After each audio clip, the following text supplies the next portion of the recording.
আই আই তই বেয়া নাপাবি, এইবাৰ মাৰলিক বান্ধি থোৱা চেনেহৰ ঢোলটো তললৈ ননমা। দেশতে এইবাৰ মহামাৰী আহিছে, বিশ্বব্যাপী মৃত্যুৰ দাবানত বাজিছে।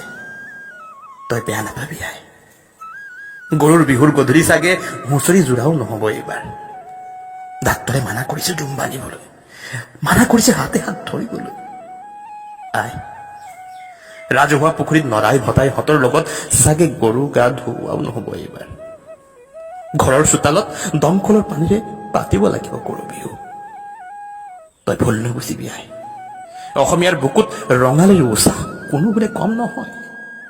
মাথো আমি আপোন মানুহৰ জীৱনৰ প্ৰতি দায়বদ্ধ আই। অসমীয়া প্ৰতিপলে সজাগ মহামাৰীৰ বিৰুদ্ধে আই। তই দুখ নধৰিবি। বকুল তলৰ বিহুৰ আখৰা উদং হৈ ৰল, ঢুলীয়াৰ টঙালিখনো পিন্ধা নহল, পিৰালিত বহি টকাটোও বনোৱা নহল, নাচনীৰ উৎসাহবোৰোচোন উদং হৈ ৰল। আই, বিহু বুলি এবছৰ মূৰত ঘৰলৈ আহিম বোলা তোৰ ডেকাহঁতো আহিব নোৱাৰিলেও। চৰকাৰে ৰেলত বেমাৰ আহে বুলি তাকো বন্ধ কৰি থৈছে। সিহঁতলৈ বৰকৈ মনত পৰিছিল।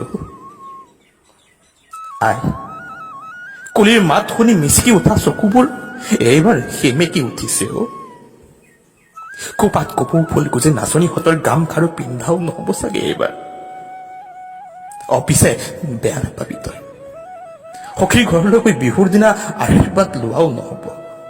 জেঠাই বনোৱা জলপান কোনো চাগে এইবাৰ খোৱা নহব। এই মহামাৰীটো অসমীয়াৰ বুকুত বেয়াকৈ হানিলেও আই। তই বেয়া নাপাবি। ঘৰৰ পিছফালে হলেও গৰুক গা ধুৱাম, ঘৰতে হলেও হুঁচৰি এফাকি গাম, চকু পানী টুকি হলেও ঢোলটোক ঘৰতে বাম।